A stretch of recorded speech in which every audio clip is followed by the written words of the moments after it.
All right. We'll do all the same things without the check cord on. And it's basically the same way. If he moves, you just stimulate him on the belly.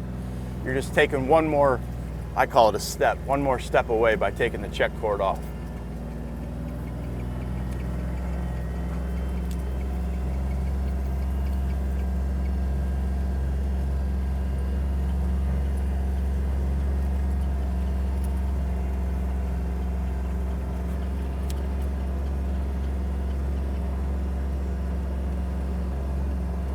And also here, I'll use a bird in the wrap, and then I'll walk up and I'll go to flush.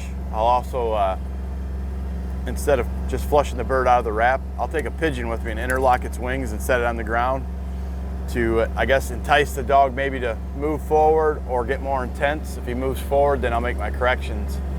And then I will fly off the wing-tied pigeon instead of the bird in the wrap.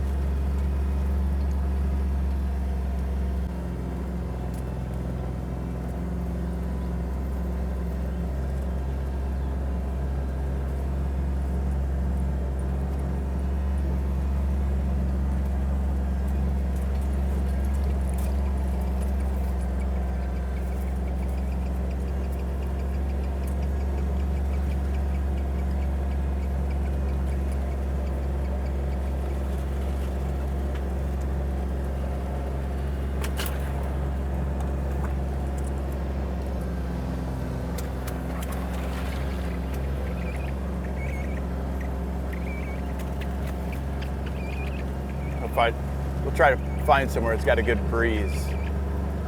Sometimes you get this green grass and it's thick. Sometimes these quail, especially it's a hen, sometimes they won't smell them for whatever reason. They change, the quail actually change their scent, I guess, when they're getting ready to lay eggs and raise babies. So they don't smell as much as they normally do.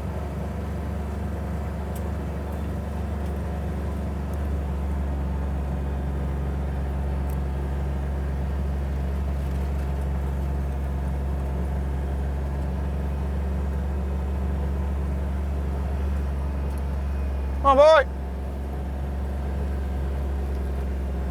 Thought we'd have some breeze up here.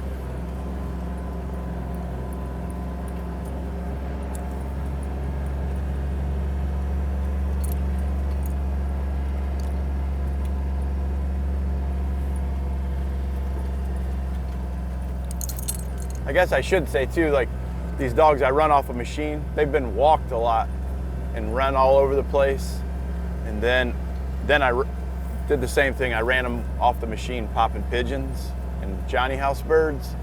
So then that way they're used to the machine as much as they are me walking. So I wouldn't recommend somebody just goes and turns their dog loose first time and hops on a machine, chases them around. And some dogs, they get kind of weird and they don't want to hunt. So definitely get used to the walking part. But I switched to a machine when I can, because I work probably 20, 25 dogs a day. So I just can't walk that many dogs. And I can't get them in as good a shape walking as I can riding a machine, because I can push them a little bit more. And on a machine, I can get, if he makes a mistake over that hill, I can get there now. If I was walking, I might not even know that they did that mistake. That's why I ride a machine. Up, my boy!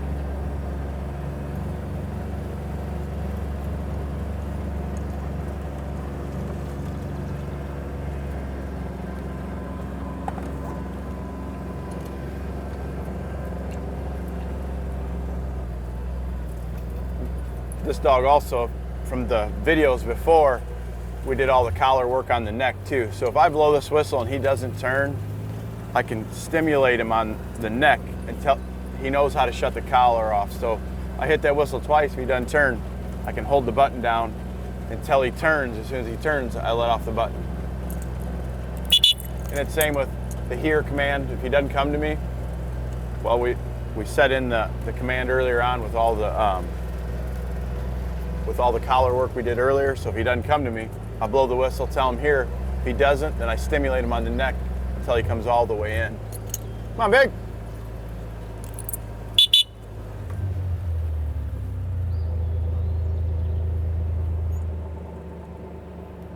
Up, my boy.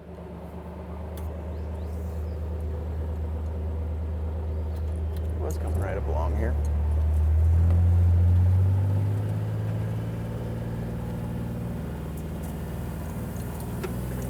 Other good thing, I guess, while it just happened, I wouldn't stimulate him if I don't know what he's doing. Like he might be hot, he might have went and gotten the water bucket.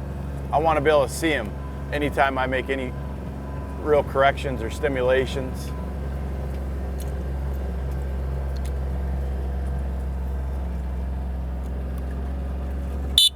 Oh, that a boy. Good boy, Big. All right, let's go.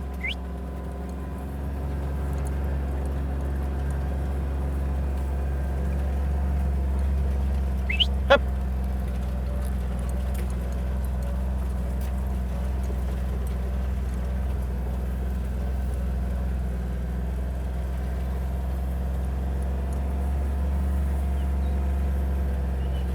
Up.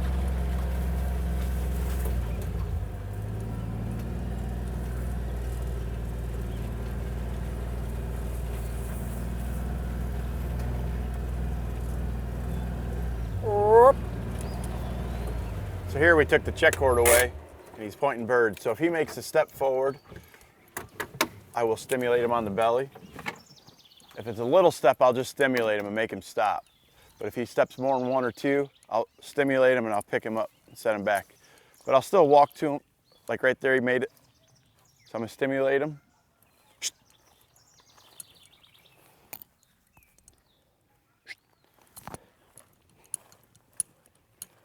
Then I'm gonna get a wing clip or wing tied bird. I'm gonna set it out in front. Try to entice him to move forward.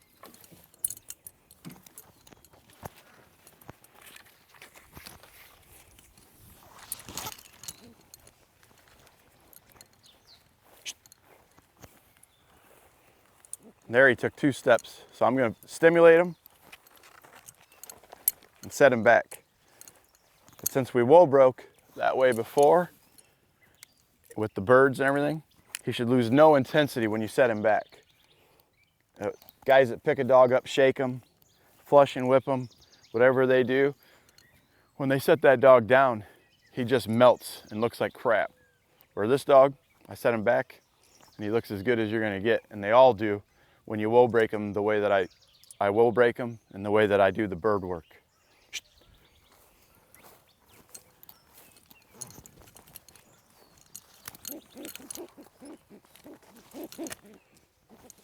And right here you should be prepared because he's looking like he wants to move.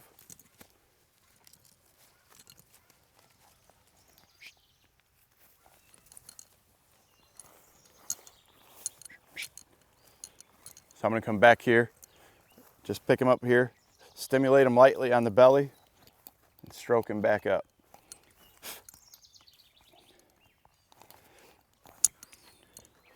Like I say, if it's done right, you should never lose style or intensity. But I want that bird jumping around because I don't want him coming, once he establishes point, I don't want him moving. Until that bird's in the air, I shoot, or later on, until you walk back to him, tap him on the head. And whenever you walk back to the dog, you should never try to intimidate him because he'll go sink or cower.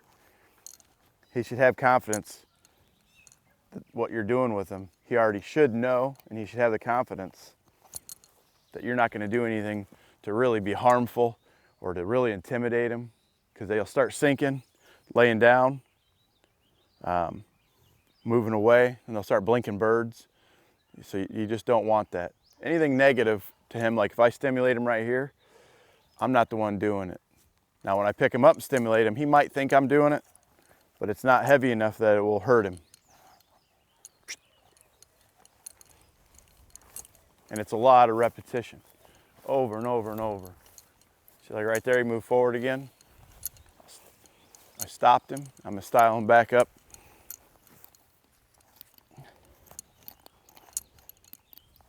This dog's a pretty hard-headed bull-headed type dog, but he's got tons of style, tons of fire and desire, and I want that.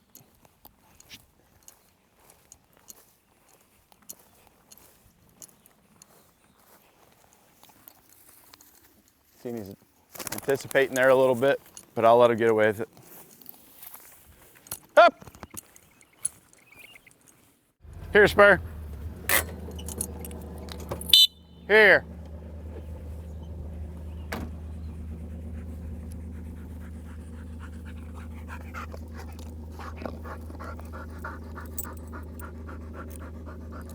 All right.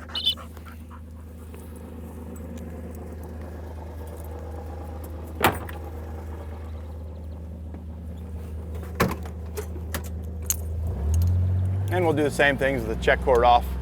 We'll still whoa them a few times when you're running them, just to run through all the commands that you get. When that check cord's not on them, sometimes that's just one more piece for them to go, oh, I don't have to do it this way anymore. Let's go.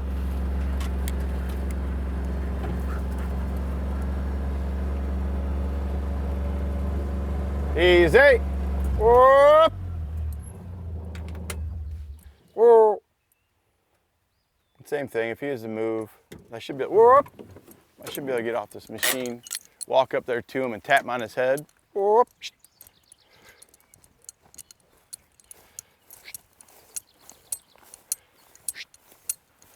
Whoop.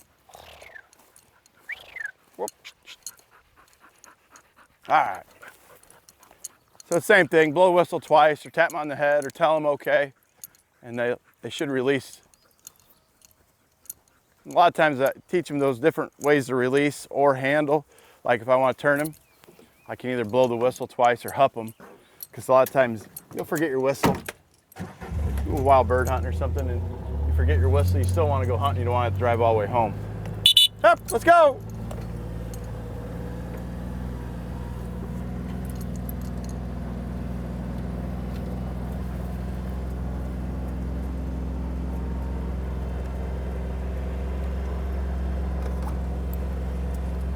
Come on, Spur. And he's a started dog, I would say, more than anything. You know, he points, he holds, his woe broke, collar condition. About another month, we won't be running him with that belly collar, and he'll be backing and pointing and holding. And that's what I consider a started dog to me, is one that'll do all the work here on your training grounds and will do it consistently on the training grounds with no belly collar. And I always run a neck collar just because I just always do, even when we hunt and all that stuff. The only time we don't run a neck shock collar pretty much is if we're running shoot to retrieve trials or any kind of trials. But I'd rather have it on and be safe than sorry. But the belly collar I try to take off after the, like halfway through the started dog program, maybe 3/4 of the way. And then if you ever need to, you can go back to it. And we use different collars for training and hunting and trialing and different things. Like training, I use a NSTRA Edge because I can run 4 dogs on it. Or 4 collars, take that back. So I can run 2 dogs with 2 collars. We used to use the old Tritronic 70 expandable, which was a great collar, and you could run 6 collars off the remote. But NSTRA Edge seems to really take over, and I don't know, it just seems to be a better product. And we hunt with our NSTRA, I think it's a T&B, train and beeper. And that only has 2 dogs, but it has a beep collar on it so you can find the dogs. And then we also use the Garmin, the Alpha, whatever, I can't remember what it's called, Astro, whatever. They're GPS units. I've had several of them, and they're really good for wild bird hunting and stuff like that.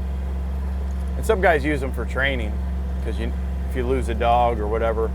But we train in a pretty small environment.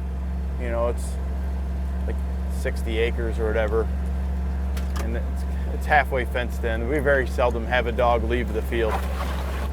I think I've had one dog take off and lost it for 3 days one time, and it was Greg Blair's dog from Purina. I trained that guy dog, and I think it was Blair's Witch Doctor. We lost that dog for 3 days, and then I had that dog, I think 3 summers. He was a nice dog. I think he won 6 championships. But I think that's the only dog I've ever lost off the property. And I think he ran deer. We found him 3 days later. Greg picked him up like a day later. And I think the dog won a championship the next week.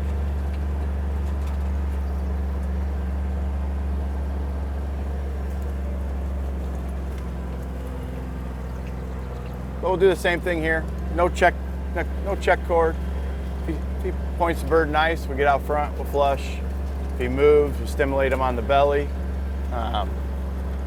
Same thing, if he moves forward a few steps, I will walk back to him, pick it up like a suitcase kind of, and stimulate him when I have him off the ground, all the way to where his feet touch the ground where he originally was.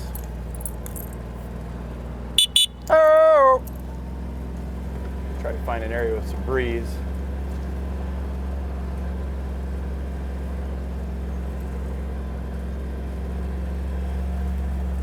All right, boy.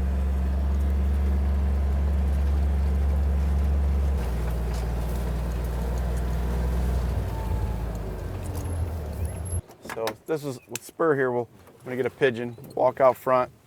We're gonna try to flush. If he moves, we're gonna stimulate him to stop him, then put him back in the spot he was. I try to get my hands on him positively. Like I say, I only touch him if he is not, as long as he has his intensity on the bird. Now if he takes his intensity off the bird, I will not touch him. I'll wait, I'll go out front.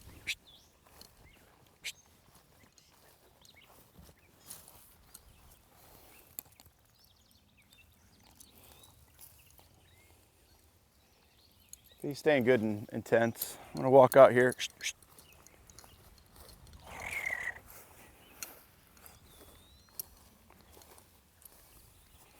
The guy taught me, and I don't know why I do it, because we're not trialing or anything, but if you go, it's kind of like whoa. In field trials, if you're saying whoa, anytime you're saying whoa, the judge will probably look at the dog to see why you're saying whoa. And then if you're doing for whatever reason, they'll look at you, not the dog.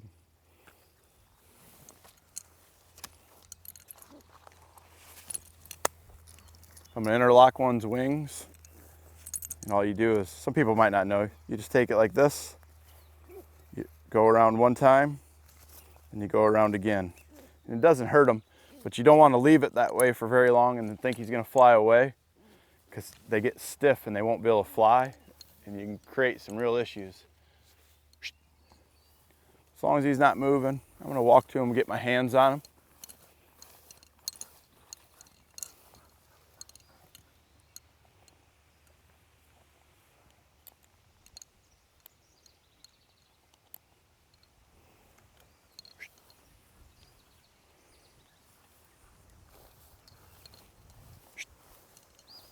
Both Spur and Big are both products of what we've raised here since little puppies.